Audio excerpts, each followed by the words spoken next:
I think I would put it, even if I was talking to consumer, I'd put it even in a different way, which is to say, look, if these products did not have any intrinsic value, carriers would not feel the need to hedge them and charge these fees. The competitive market would drive that down to zero.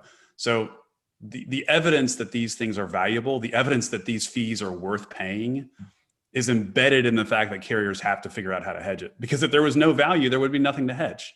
And so clearly there's value in the contract. And like I said, I think that's the biggest thing that people miss is they just look at the fees.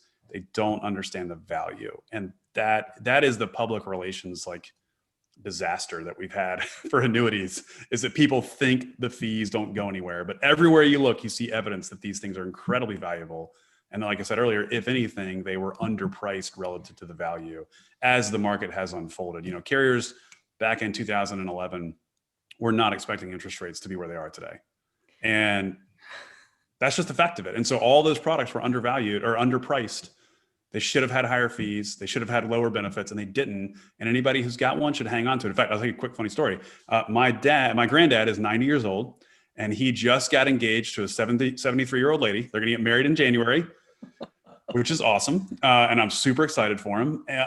But the funny thing is, she emailed me out of the blue and said, hey, I have this variable annuity the company's trying to buy back from me. Should I do it? So I said, well, send me your policy. And I look over and it's a GMIB, 6% roll up, no investment restrictions, all in 70 basis points for that. And yeah, and I said, and you got to keep it. And she said, well, yeah, but the fees are, my advisor. Oh, no. And I said, and don't take the deal. If they're trying to buy it back from you, it's good. All right. So hang on to that variable annuity. And I won't name the company because I don't want them to get mad at me. Right. But I mean, this was a great deal for her. And she did not understand what she had owned. Her advisor who sold it to her didn't really explain how to use it.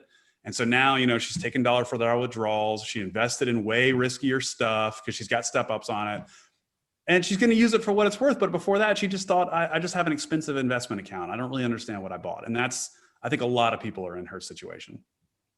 I will tell you actually one other quick funny story on that too. I was on the beach maybe 5 years ago when I was still working at Bright House, and my kids were playing in the sand. I got talking to some guy on the beach, and he said, oh, who do you work for? Whatever. I said, oh, work for MetLife, soon to be Bright House. He said, oh, I have some of your variable annuities. And I said, oh, he said, what do you have? He said, oh, I've got the 2011, GMIB Max.